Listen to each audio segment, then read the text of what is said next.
pela qual ninguém passa e onde ninguém vive. Eu trouxe vocês a uma terra fértil, para que comessem dos seus frutos e dos seus bons produtos. Entretanto, vocês contaminaram a minha terra, tornaram a minha herança repugnante. Os sacerdotes não perguntaram pelo Senhor. Os intérpretes da lei não me conheciam. Olha como esse povo estava perdido. E os líderes do povo se rebelaram contra mim. Algumas versões dizem os pastores do povo. Os profetas profetizavam em nome de Baal, seguindo deuses inúteis.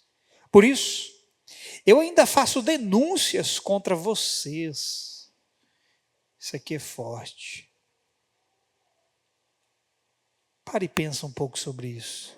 Por isso, eu ainda faço denúncias contra vocês. Havia algo na vida deles que, por mais que Deus estivesse falando, eles não estavam se movendo para uma mudança. Então Deus tinha que, volta e meia, falar com eles a mesma coisa, novamente. Continuando. E farei denúncias contra os seus descendentes. Atravessem o mar até o litoral de Chipre e vejam. Mandem observadores a Quedar e reparem de perto. E vejam se alguma vez aconteceu algo assim. Preste atenção no verso 11, porque há muitos versículos aqui que eu poderia trazer destaque e falar sobre eles. Mas eu não vou falar de um versículo em específico, dentro de todo o capítulo. No entanto, eu vou destacar aqueles versículos que eu acho importante na leitura. Eu não sei como vai soar para você esse versículo 11, mas toda vez que eu leio esse versículo, pesa muito em mim. Olha o que Deus vai dizer para o seu povo. Alguma nação já trocou os seus deuses? Deus perguntando a eles. E eles nem sequer são deuses, mas o meu povo trocou a sua glória por deuses inúteis. Ídolos. Espantem-se diante disso, ó céus, fiquem horrorizados e abismados, diz o Senhor. O meu povo cometeu 2 crimes. Olha os crimes. Eles me abandonaram, a mim, a fonte de água viva, e cavaram as suas próprias cisternas rachadas que não retêm água. Acaso é Israel escravo de nascimento? Porque foi então que se tornou presa de leões que rugem e urram contra ela. Arrasaram a sua terra, queimaram as suas cidades e as deixaram desabitadas. Até mesmo os homens de Mênfis e de Táfnis raparam o seu crânio, a sua cabeça. Fizeram isso em culto a outros deuses, é o significado. Não foi você mesma a responsável pelo que lhe aconteceu ao abandonar o Senhor, o seu Deus? Está vendo aqui, irmão? Deus não está transferindo a responsabilidade de um para o outro. Deus está transferindo a responsabilidade para o próprio indivíduo. Não foi você mesma responsável pelo que lhe aconteceu ao abandonar o Senhor, seu Deus? Agora, por que você vai ao Egito para beber água do Nilo? E por que vai à Síria para beber água do Eufrates? O seu crime a castigará e a sua rebelião a repreenderá. Compreenda e veja como é mau e amargo abandonar o Senhor, o seu Deus, e não ter temor de mim, diz o soberano, o Senhor dos exércitos. Há muito tempo eu quebrei o seu jugo e despedacei as correias que aprendiam. Mas você disse, eu não servirei. Que coisa, irmão.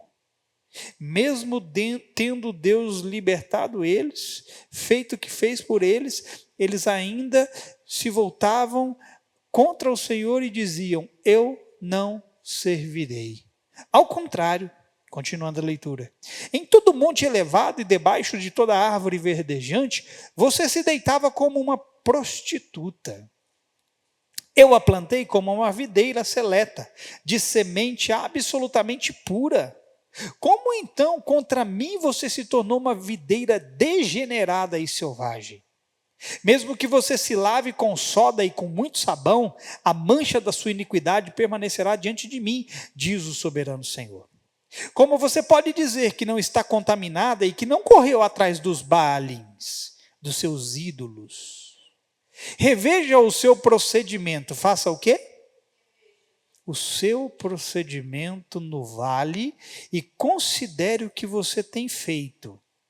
Você é como uma camela jovem e arisca que corre para todos os lados, como uma jumenta selvagem habituada ao deserto, cheirando o vento em seu desejo. Quem é capaz de controlá-la quando está no cio? Nossa, que coisa, irmão. Já viu um animal no cio? Primeiro que encontra no meio do caminho e se entrega. É o que Deus está dizendo aqui. Os machos que a procuram não precisam se cansar de procurar, porque logo encontrarão a que está no meio do cio. Não deixe que os seus pés se esfolem, nem que a sua garganta fique seca. Mas você disse, não adianta, eu amo os deuses estrangeiros e continuarei a ir atrás deles, a ir atrás dos ídolos. Assim como o ladrão fica envergonhado quando é apanhado em flagrante, também a comunidade de Israel ficará envergonhada, seus reis e oficiais, seus sacerdotes e profetas. Pois dizem à madeira, você é meu pai, e à pedra, você me deu a luz. Voltaram para minhas costas e não o rosto, mas na hora da adversidade dizem, vem salvar-nos. E onde estão os deuses que você fabricou para si? Os ídolos. Que eles venham, se puderem salvá-la na hora da adversidade. Porque os seus deuses, ídolos, são tão numerosos como as suas cidades, ó Judá. Porque vocês fazem denúncias contra mim? Todos vocês se rebelaram contra mim, declara o Senhor. De nada adiantou castigar o seu povo. Oh, irmão, que coisa triste. Nem com castigo aprenderam. Eles não aceitaram a correção. A sua espada tem destruído os seus profetas como um leão devorador. Vocês, desta geração, considerem a palavra do Senhor. Tenho sido um deserto para Israel, uma terra de grandes trevas? Porque o meu povo diz, nós assumimos o controle, não mais viremos a ti. Uma vida independente, sem Deus, para si mesmo. Será que uma jovem se esquece das suas joias, ou uma noiva de seus enfeites nupciais? Contudo, o meu povo esqueceu-se de mim por dias sem fim. Com quanta habilidade você busca o amor. Mesmo as mulheres da pior espécie aprenderam com o seu procedimento. Que terrível isso. Eu acho que você não entende muito bem o que está escrito aqui nesse versículo. O que Deus está dizendo no verso 33 é, vocês que foram chamados para ser minha esposa, vocês foram para um lugar tão ruim, fizeram coisas tão ruins, que as mulheres pagãs de outras nações aprenderam perversidades com vocês. Olha a seriedade disso, irmão. Vocês conseguiram exceder a perversidade de mulheres de outras nações. Como isso é terrível.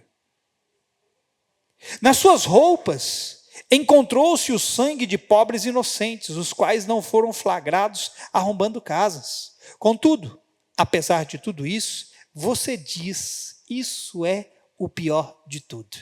Porque se não bastasse toda uma vida errada, olha o que eles diziam para si mesmos.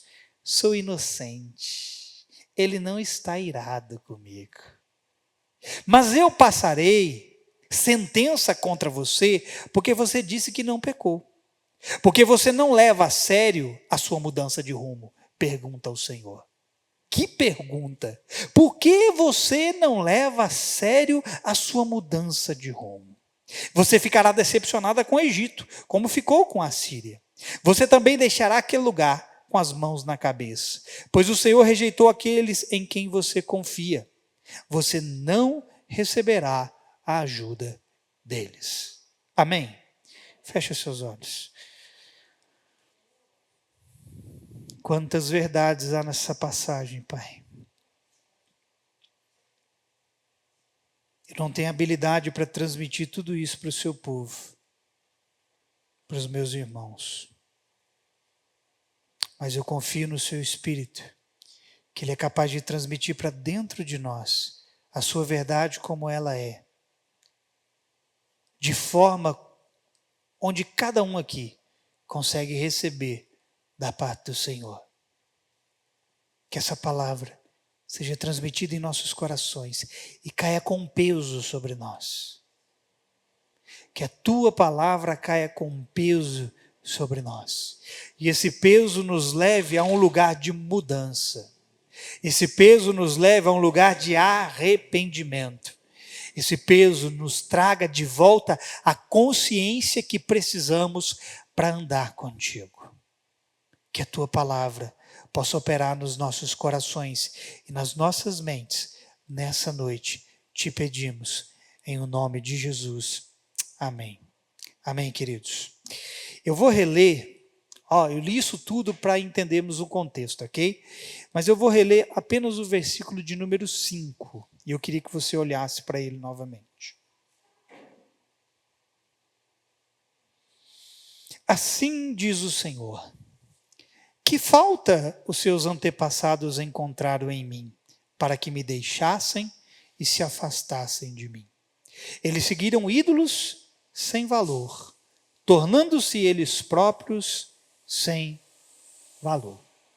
Há uma citação em Salmos, onde diz que aqueles que adoram outra coisa além do Senhor, que são os ídolos, se tornam semelhantes a eles.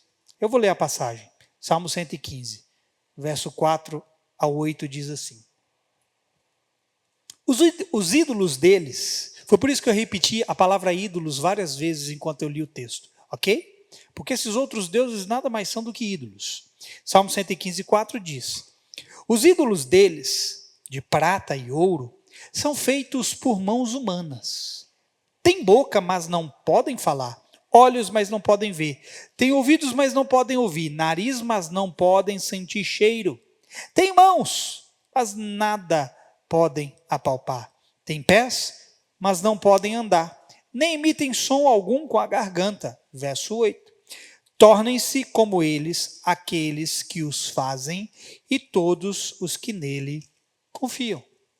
Veja, esse era o retrato daquele povo chamado de povo do Senhor. Esse era o retrato da nação de Israel. Haviam se tornado um povo nulo. Repita essa palavra comigo, nulo. O que é um povo nulo? É alguém que perdeu o seu propósito. É alguém que deixou de viver aquilo que Deus havia planejado, aquilo que Deus havia sonhado, e deixaram de andar em direção a Deus. Eles se tornaram um povo nulo porque levantaram ídolos para adorá-los, ídolos para venerá-los, ídolos para servi-los. E todas as vezes que você levanta um ídolo no seu coração, você vai se tornar nulo para Deus. Você não entendeu o que eu disse. Todas as vezes, querido, que você colocar algo à frente do Senhor e aquilo começar a se tornar parte da sua devoção, aquilo vai comprometer a sua vida com Deus. Foi exatamente o que a nação de Israel aqui fez. Eles seguiram ídolos produzidos por mãos humanas. Se você avança lá para o verso 11 do texto que nós lemos, nós vamos ver Deus dando uma declaração que parece para mim que aquilo estava doendo em Deus. Pelo menos eu vejo assim. Todas as vezes que eu leio o verso 11, é como se aquilo tivesse doendo em Deus. Dói em mim. Eu vou ler de novo o verso 11. Olha o que Deus fala para eles. Deus pergunta para eles: alguma nação já trocou seus deuses? Ora, irmão, eles não tinham, as outras nações não tinham práticas de trocar de deuses. Eles eram fiéis aos seus deuses. No entanto, o povo do Senhor colocou muitos outros deuses à frente do Senhor. E quando eu leio isso aqui, é como se eu conseguisse ver o coração do Senhor doendo pela atitude desse povo. Pelo menos dói em mim. Quando eu leio isso, a expressão que eu vou dizer que não é a mais correta, mas eu sinto pena de Deus. Essa expressão não é correta, ok? Deus não é digno de pena nenhuma, tá? Você não tem que sentir pena de Deus. Mas é como se eu conseguisse me compadecer como Deus, como se eu conseguisse sentir o que Deus está sentindo. E ele vai dizer que esses deuses nem são deuses, mas o meu povo trocou a sua glória por deuses inúteis. O meu povo trocou a sua glória por ídolos que eles colocaram no meu lugar. Eles levantaram ídolos no seu coração, e aqui eu estou aqui nessa para te dizer que ídolo, querido, não é uma estátua necessariamente. Ídolo é tudo aquilo que substitui Deus no seu coração. Tem um monte de coisa que você levantou como ídolo na sua vida, que está roubando a sua devoção de Deus. Agora, Deus chama de inútil a idolatria produzida por mãos humanas. E aqui nos cabe essa advertência. Preste atenção ao que eu vou dizer. Muito cuidado para que aquilo que você está produzindo não esteja se tornando um ídolo na sua vida. Muito cuidado. Muito cuidado que aquilo que as suas mãos estão produzindo para não se tornar um ídolo para você. Porque quando se torna um ídolo, querido, aquilo vai anular a sua devoção a Deus. Aí vão passar a olhar para você e vão dizer: cadê aquele fulano que amava tanto o Senhor? Cadê aquele ciclano que desejava tanto Deus? Cadê aquela pessoa que parecia ser tão devota e tão entregue a Deus? Cadê? Não existe mais. Por quê? Porque levantou um ídolo no lugar do Senhor. E todo ídolo vai roubar a sua devoção. Quem entendeu, diga amém. Aí o Senhor lhes faz uma pergunta. Que falta? Voltando lá para o verso 5. Que falta acharam em mim para me abandonar? Você consegue imaginar Deus perguntando para o seu povo? Você consegue imaginar tudo o que Deus fez em favor do seu povo e ele depois virar e falar assim: peraí, gente, eu só fiz coisas boas para vocês, eu só agraciei vocês, eu fui justo, eu derramei o meu favor, eu fiz um tanto... O que foi que eu fiz de errado para vocês se afastarem de mim? Onde está o erro? O erro está em mim? Eu peguei pesado com vocês? Eu fui injusto com vocês? Era isso aqui que Deus estava perguntando. O que eu fiz para vocês me abandonarem? Aí você vai me perguntar: pastor, onde eu entro nisso tudo? Já você vai entender onde você entra nisso tudo. Essa é uma pergunta, querido, que nunca haverá resposta. Essa pergunta que Deus faz para eles: que falta acharam em mim para me abandonar? Essa é uma pergunta que nunca haverá resposta. Porque nenhum ser humano é capaz de dar uma resposta a essa pergunta. Por quê? Porque não há faltas em Deus que justifiquem o abandono e o afastamento dele. O povo aqui não tinha nenhuma condição de responder essa pergunta de Deus, porque Deus falou assim: que falta vocês acharam em mim? Que ser humano pode dizer que achou uma falta em Deus? Deus não erra, Deus é perfeito. Essa aqui era uma resposta que o povo nunca jamais poderia dar para Deus, porque ninguém nunca acharia uma falta no Senhor. Talvez, se eu fizesse esse tipo de pergunta em relação a mim, e eu dissesse assim: por que você está me abandonando? Por que você está se afastando de mim? Por que você está me deixando? Você teria várias justificativas e razões, sim ou não? Algumas plausíveis, algumas não. Por quê? Porque eu sou homem como você e sou falho. Aí você poderia dizer: eu estou deixando o pastor, eu estou abandonando o pastor, eu estou me afastando do pastor por esse motivo. Mas aqui não era o caso. Aqui era o próprio Deus fazendo uma pergunta para eles. E eles poderiam dizer que estavam se afastando do Senhor porque o Senhor era mau com eles, que o Senhor era injusto com eles, que o Senhor não agraciou eles, que o Senhor não se importava com eles. Não, eles não poderiam responder a esse tipo de pergunta. Essa também é uma pergunta que algumas vezes não tem resposta devido a um outro fator. O fator do indivíduo não reconhecer que ele afastou-se do Senhor. Olha para mim.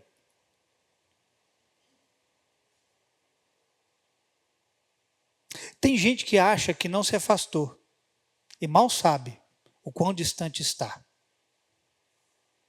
E não reconhece que está distante. O problema não é você se ver, o problema não é você só estar distante, o problema é você estar distante e achar que está perto. O problema é você ter ido para longe, ter abandonado o Senhor e achar que está tudo bem, que nada precisa ser mudado e que você não precisa de um caminho de volta. Aí nós temos um seríssimo problema. Porque se eu olhar para mim, eu vou dizer, aqui eu estou distante, mas eu tenho consciência de que eu estou distante. Agora, existem aqueles que olham para si, você olha para o indivíduo e você fala, nossa, a vida desse fulano está tão bagunçada, ele está tão longe, ele não é nem mais sombra do que ele foi um dia. Você olha para o indivíduo e você sabe, só que o indivíduo olha para si e ele não consegue reconhecer que ele está tão longe. Ele acha que está bem, ele acha que a vida dele está ótima, ele acha que ele não precisa voltar, ele acha que ele não precisa mudar, que a vida espiritual dele está uma maravilha.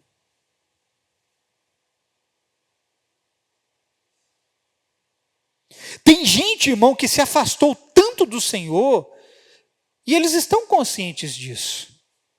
Mas tem outras que se afastaram tanto, que a sua consciência cauterizou a um ponto, aonde eles acreditam estar próximos mesmo estando longe. A Bíblia vai falar, irmão, de um negócio chamado consciência cauterizada. O que é a consciência cauterizada? É quando a sua consciência não recebe mais a palavra de Deus. É quando a verdade não penetra mais em você. É quando você chegou a um ponto onde você acha que você não precisa mais de mudança, que a sua vida está bom assim e que está tudo bem. Consciência cauterizada. Irmão, você tem que abandonar um monte de ídolo que você levantou para si mesmo. Você tem que derrubar esses ídolos no seu coração.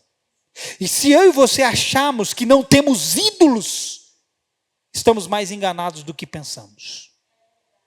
Se eu e você acharmos que não colocamos coisas no lugar do Senhor, estamos mais enganados do que pensamos. Talvez esse seja um dos grandes problemas para muita gente. Eles acham que estão próximos de Deus, quando na verdade foram para bem longe dele. Porque esse era o retrato de Israel. Se você prestou atenção no texto, mesmo depois de Deus ter apontado um monte de coisa, lá no finalzinho, o texto ainda vai dizer que eles achavam que estava tudo bem. Que estava tudo legal. Que Deus estava feliz com eles. Que eles não haviam se afastado do Senhor.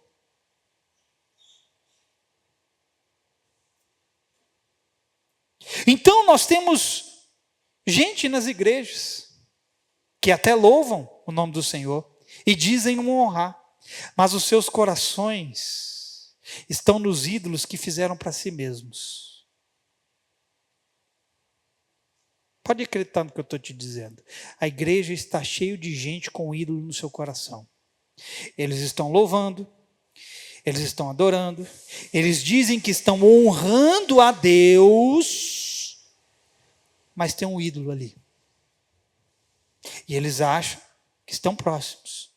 Você conhece aquela passagem que a Bíblia vai dizer para nós em Isaías 29, 13, que depois Jesus vai replicar ela em Mateus no capítulo 15, verso 8? Lá em Isaías 29, 13, o Senhor disse lá, esse povo fala que me pertence. Olha só, o que Deus está dizendo? Esse povo fala que me pertence, honra-me com os lábios, mas o coração está longe de mim. Assim é a condição de muita gente. Eles estão nas igrejas, honram com os lábios, eles acham que estão perto, mas no coração tem ídolos concorrendo com o Senhor. A adoração que me prestam não passam de regras ensinadas por homens. Agora, sabemos também que há muita gente distante. Eu quero te perguntar uma coisa, o que te mandou para longe de Deus? Que mal Deus fez para você se afastar dele? Não, pastor, eu não estou distante. Vamos fazer uma sessão sincerão aqui agora? Vamos fazer uma sessão sincerão. Será que se todos nós estivéssemos tão perto de Deus, estaríamos como estamos? Então, só tem uma resposta. Se não estamos como precisa, é porque estamos distante do Senhor o quanto não deveríamos estar.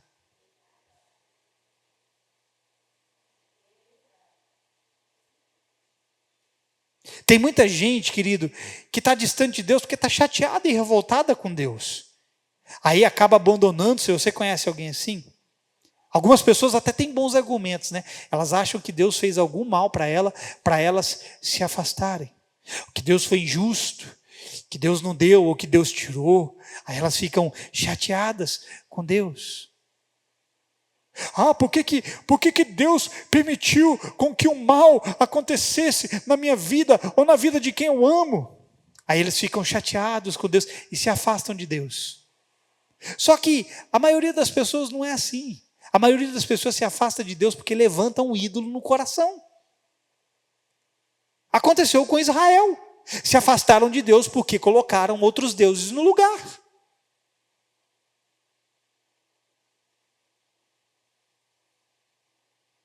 Há maus que acontecem na sua vida, irmão, e na minha vida, porque alguns deles fazem parte do curso natural da vida. Irmão, você nasceu, você está respirando, fique tranquilo.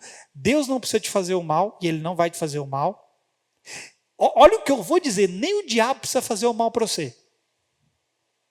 Porque só o fato de você viver, o mal vai te encontrar. Porque o mal é um erro de Adão lá atrás. Adão, quando cai, joga todo mundo no mal. Por que você acha que você fica doente? Porque o diabo coloca enfermidade negativo. Tem enfermidades que são o diabo que coloca, mas tem enfermidades que é ocasionada pelo mal que Adão cometeu. Então o mal vai te encontrar de qualquer jeito. Agora, tem um mal, querido, que vem sobre nós porque nós escolhemos um caminho diferente do que Deus deseja. Há coisas que estão acontecendo sobre as nossas vidas porque colocamos um ídolo ali.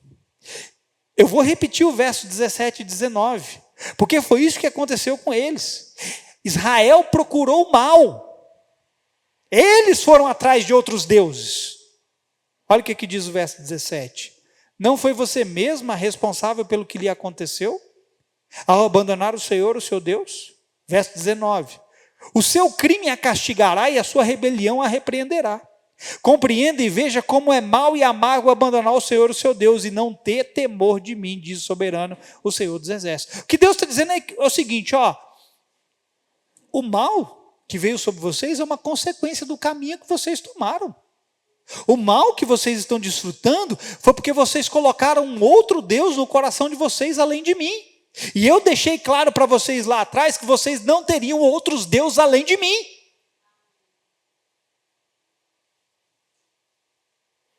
E aqui nesse caso, Israel teve que lidar com as consequências de seu mau caminho. E mesmo eles se afastando de Deus, nós vemos o Senhor incansavelmente buscando trazê-los de volta. Que boa notícia. Porque até agora parece que a notícia não foi boa, mas agora é uma boa notícia. Que serviu tanto para eles quanto serve para nós. Pisaram na bola inúmeras vezes. Idolatraram, e idolatraram, e idolatraram, e substituíram o Senhor, e abandonaram o Senhor, e se voltaram contra o Senhor, e o Senhor por inúmeras vezes continuou indo atrás deles. O que isso diz respeito a você? Diz respeito que nós cometemos a mesma besteira que Israel fez, e o Senhor continua insistindo conosco. Que graça é essa? Que amor é esse? Que misericórdia é essa? Só que eu preciso ser sincero e te dizer uma coisa: não podemos pisar na graça de Deus. Não é porque Deus tem vindo atrás de nós, sido bondoso, misericordioso conosco, que temos que continuar pisando na graça de Deus. Porque a consequência chegou para Israel, irmão. E não pense que a consequência não vai chegar para nós se estivermos substituindo o Senhor nos nossos corações. A conta chega. Uma hora a conta chega. Deus faz esse mesmo tipo de pergunta ao seu povo outras vezes. Não ache, olha para mim, não ache que Deus fez essa pergunta só aqui em Jeremias, não, tá? Deus fez essa pergunta em outras passagens, em outros momentos, em Miqueias, em Isaías. O Senhor faz esse mesmo tipo de pergunta ao seu povo.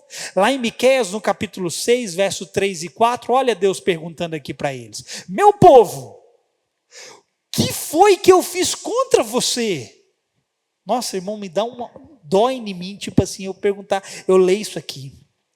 Meu povo, eu fui muito exigente com você? Responda-me.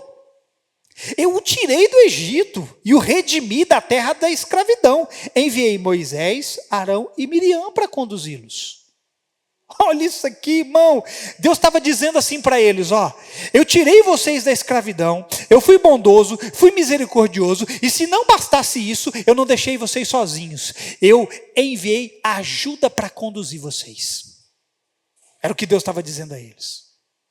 Aí quando você vai ler o verso 5, eu li Miqueias 6, verso 3 e verso 4. Aí quando você vai ler o verso 5, o Senhor diz algo a eles, que eu quero dar uma ênfase aqui e trazer isso para nós. Olha o que Deus vai dizer para eles no verso 5. Meu povo, lembre-se, faça o quê?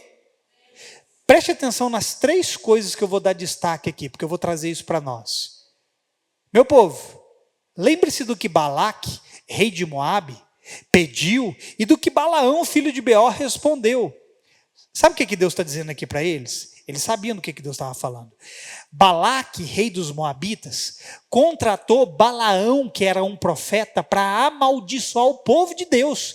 Deus está falando para eles, lembra daquele episódio? Vou traduzir para você entender. Deus está falando, meu povo, lembra daquela vez que Balaque, rei dos Moabitas, contratou o profeta Balaão contra vocês?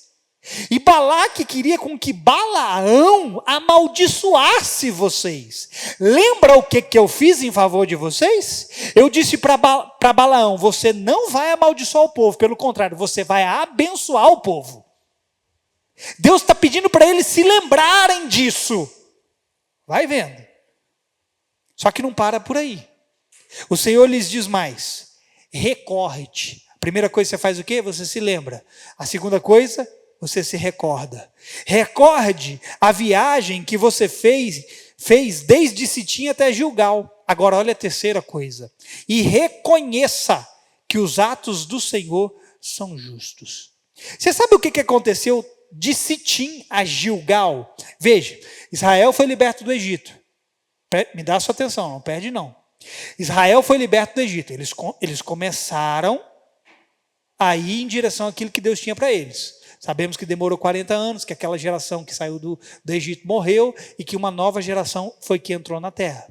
Mas Deus está dizendo aqui para eles: recorde a viagem que vocês fez desde Gilgal, de Sitim a Gilgal. O que aconteceu nessa jornada? O que aconteceu nesse percurso? Durante essa jornada de Sitim a Gilgal, talvez você não está entendendo muito bem, porque você não está muito situado dentro da Bíblia. Mas vou explicar para você. Gilgal era a primeira terra depois do Jordão. Quando eles atravessam o Rio Jordão, eles entram na terra da promessa. Aí Deus está dizendo para eles assim, ó, recorde o que aconteceu desde o momento que eu tirei vocês do Egito até colocar vocês na terra prometida. É isso que Deus está dizendo. Sabe o que aconteceu nesse inteirinho? Vou dizer para você. Israel se desviou do caminho várias vezes. Foi por isso que eles ficaram 40 anos no deserto. Se voltaram contra o Senhor, se voltaram contra Moisés, murmuraram, reclamaram, foram rebeldes, fizeram ídolos para si.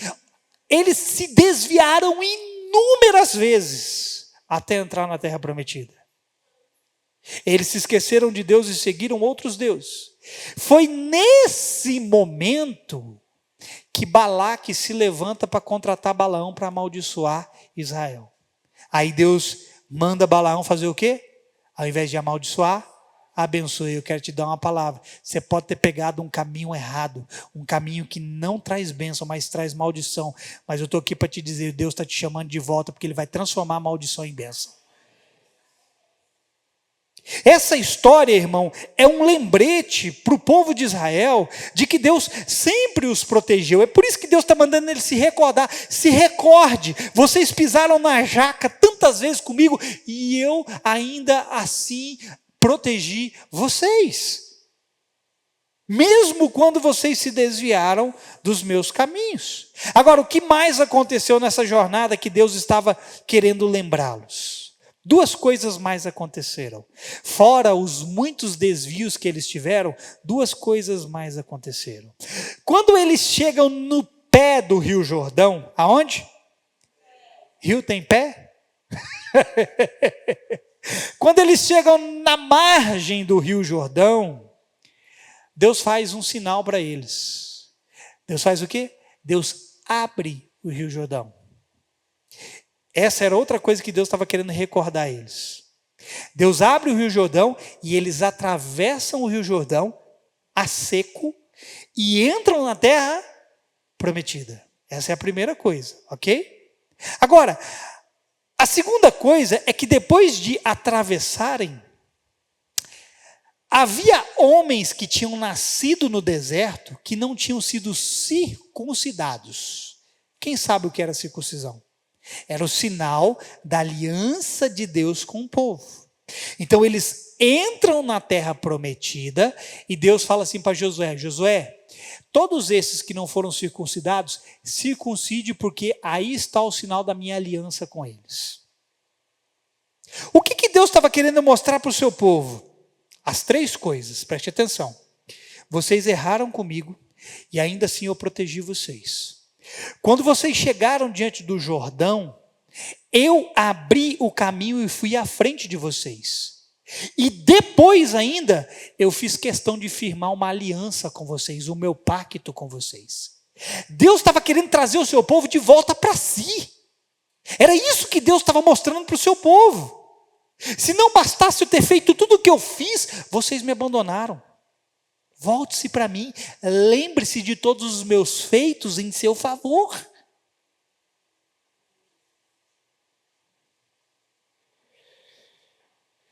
Antes do povo atravessar o Rio Jordão, Deus manda os sacerdotes, carregando a arca da aliança em seus ombros, pisarem no rio. Então ele se abre e o povo atravessa, ou seja, a presença do Senhor abriu o caminho e foi à frente. Que boa palavra. A presença do Senhor está abrindo o caminho para você e indo à sua frente. E por fim Deus lhes diz, primeira coisa, lembre-se. Segunda coisa, recorde-se. Agora, na terceira coisa, Deus lhes diz, reconheça que os atos do Senhor são justos. Quando você vai pesquisar essa palavra reconheça, ela possui vários significados, e eu vou te dar dois que eu creio ser o que Deus estava querendo mostrar para eles. Quando Deus diz para eles reconheça, essa palavra significa saber por experiência e estar familiarizado com. Ou seja, Deus estava dizendo assim, meu povo, vocês sabem e conhecem por experiência, estão familiarizados com a minha justiça, com os meus feitos justos e retos. Se lembrem disso, se recordem disso. Essa nação, irmão, cansou de ver os feitos do Senhor. A Bíblia diz que Deus manifestou os seus feitos ao seu povo e os seus caminhos a Moisés. Imagine a quantidade de coisas que Deus não fez em relação a esse povo. E ainda assim, eles abandonaram. Deus estava falando, lembra de tudo que eu fiz para vocês e volta. Isso fala de alguma coisa para mim e para você?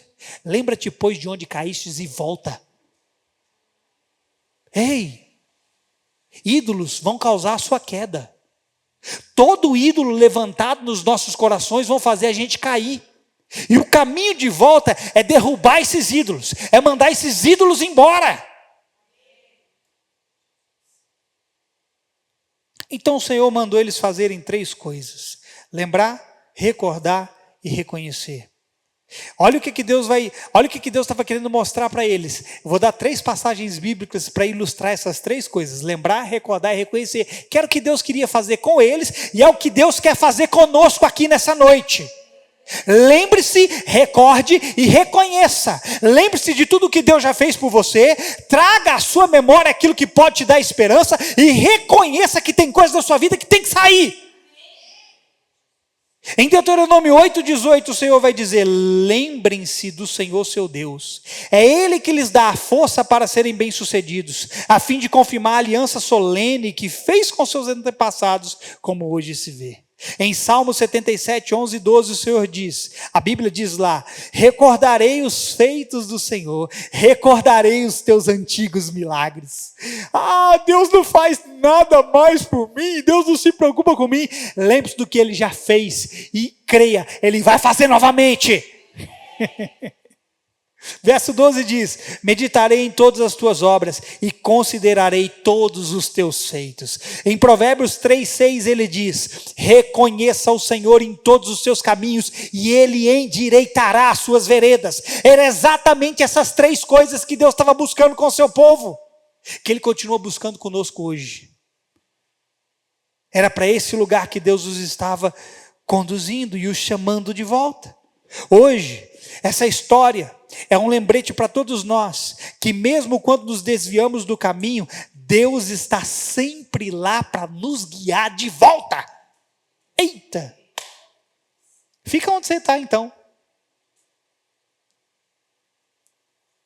Fica com esse ídolozinho aí que você levantou, continua com ele. Eu estou dizendo, querido, você pegou um caminho que Deus não está e que Deus não quer, mas Ele veio para chamar você de volta para o caminho dEle. Porque foi isso mesmo que Ele disse lá em Isaías 30, 20. Isaías não, né? Isaías.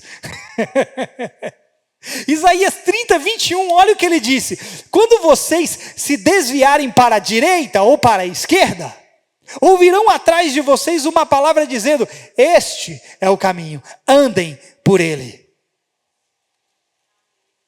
O ídolo que derrubou você, o ídolo que fez você tropeçar, o ídolo que você levantou e que te levou para outro caminho, tem uma voz aqui nessa noite te dizendo: este é o caminho, ande por ele. Agora, olha que interessante, a continuação dessa passagem de Isaías 30, eu li o verso 21, olha que interessante, o versículo 22, olha o que Deus vai dizer no versículo 22, olha isso aqui, irmão. Vocês tratarão como impuras as imagens esculpidas, cobertas de prata, e as imagens de fundição revestidas de ouro. Sabe o que Deus está dizendo aqui para eles? Novamente sobre ídolos.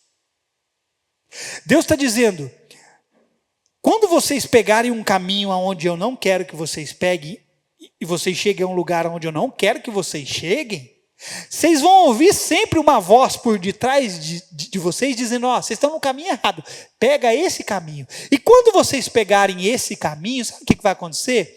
Vocês vão poder olhar as coisas erradas na vida de vocês, vocês vão ver o tanto de ídolo que vocês colocaram na vida de vocês. E quando vocês verem esses ídolos, essas imagens esculpidas, cobertas de prata e de ouro, sabe o que vocês vão fazer? O texto continua dizendo: vocês a jogarão fora como coisa impura e dirão a cada uma delas: fora daqui. Fora daqui, repite comigo: fora daqui. Sabe o que nós temos que fazer com esses ídolos que nós levantamos na nossa vida? Dizer para eles: fora daqui.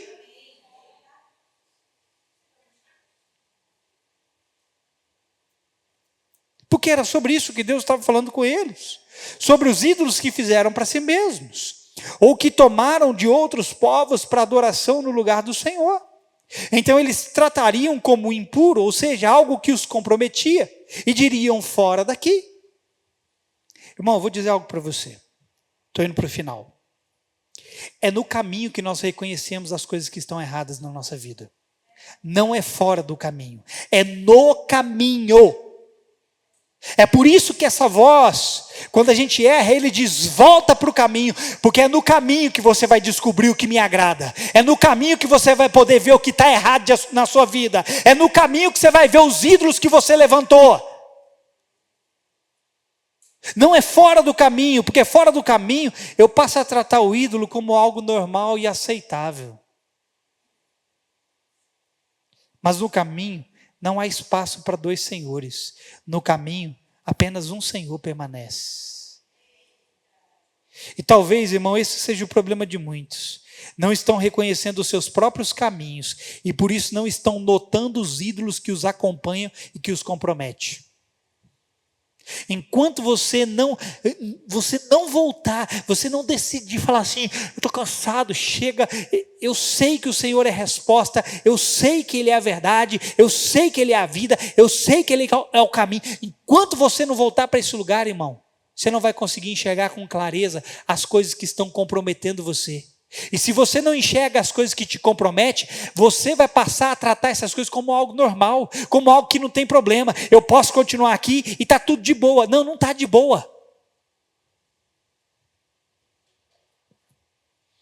Então nessa noite, querido, tem uma voz e uma palavra te dizendo, este é o caminho, ande por ele. Deus está dizendo assim, volte-se para mim. E eu te mostrarei os ídolos em seu coração. E então você poderá dizer a eles, fora daqui. Para isso, o Senhor está nos chamando para essas 3 coisas. Lembre-se, recorde-se e reconheça. Irmão, é somente quando reconhecemos que o Senhor pode endireitar as nossas veredas. E esse reconhecimento tem que ser seguido de arrependimento. Reconheça o Senhor em todos os teus caminhos, e Ele endireitará as suas veredas. O endireitar das veredas não acontece sem primeiro acontecer o reconhecimento. E aí, quando você reconhece que há algo na sua vida que não procede de Deus, você tem que fazer o quê? Se arrependa. Porque, irmão, Deus nunca chamou seu povo de volta para Ele sem arrependimento. Nunca. Nunca. Deus nunca vai chamar seu povo de volta para Ele sem dizer-lhes antes, arrependam-se dos seus maus caminhos. Arrependam-se da sua idolatria. Mas se você achar que não tem do que se arrepender, das duas uma. Ou você de fato está no caminho de forma agradável a Deus, ou você está com a mente em processo de cauterização, ou já foi cauterizada. E me perdoe, irmão, mas não tenho medo de dizer isso. Há ídolos que precisam ser mandados embora das nossas vidas. E se você não reconhece que na sua vida tem ídolos, então a sua mente já se cauterizou. Ou você está de tal forma no caminho do Senhor, Ele está se agradando de você de tal forma, que Ele não está precisando dizer assim para você, volta.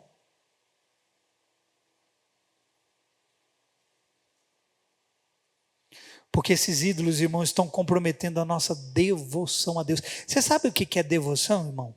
Eu termino com isso, prometo. Sabe o que é devoção? Devoção não é você participar de um culto onde você vem adorar. Isso não é devoção. Devoção está ligado ao estilo de vida e não somente ao estilo de um culto.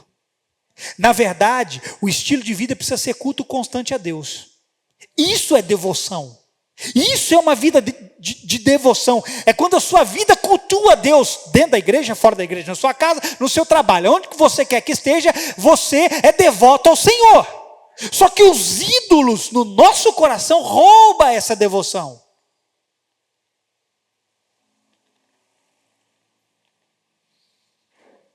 Será que nós estamos tendo sucesso nessa devoção? A resposta fica com você. E se você reconhece o que precisa, faça o que Deus espera que seja feito. Uma coisa eu sei. Uma coisa eu sei, irmão. Para me desviar do caminho, eu não preciso de Deus, mas para voltar para Ele, eu não consigo sem a ajuda do Espírito Santo. Ninguém precisa da ajuda de Deus para se afastar dele. O povo precisou da ajuda de Deus. Deus precisou colocar pedra de tropeço no caminho do seu povo desviar. Deus precisou colocar o laço na frente do seu povo ser enlaçado. Deus não precisou fazer isso, não. Porque a maldade habita no coração do homem. Eles buscaram com as próprias mãos. Para errar o caminho, nós não precisamos de Deus, não, porque a gente é cabeçudo e erra o caminho mesmo. Mas uma coisa eu sei: para voltar para os caminhos sem a ajuda do Espírito Santo não é possível. Quem tem o Espírito Santo aqui? Ele está te chamando de volta. Volte para o caminho.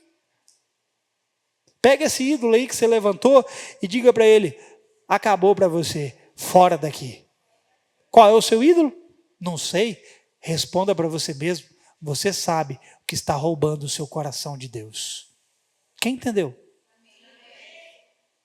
Eu poderia aqui pegar muitos outros versículos do texto inicial, porque, como eu disse, tem muita coisa que dá para a gente falar ali. Mas eu quis pegar esse verso 5 para mostrar para você que nós estamos nos afastando de Deus sem motivo. Por que eu digo que é sem motivo? Porque ninguém pode chegar diante de Deus e dizer que Deus está no nosso afastamento. Deus não faz nada contra você, mas por você. Se Deus é por nós, quem será? Deus é por você, irmão. Amém? Está te chamando de volta. Eu vou fazer o quê, pastor? Se você reconhece nessa noite que você está no lugar onde não deve, se arrependa e volte, porque Ele é seu Pai, te ama, espera por você e vai recomeçar com você quantas vezes forem necessárias. Você recebe essa palavra? Fica de pé no seu lugar.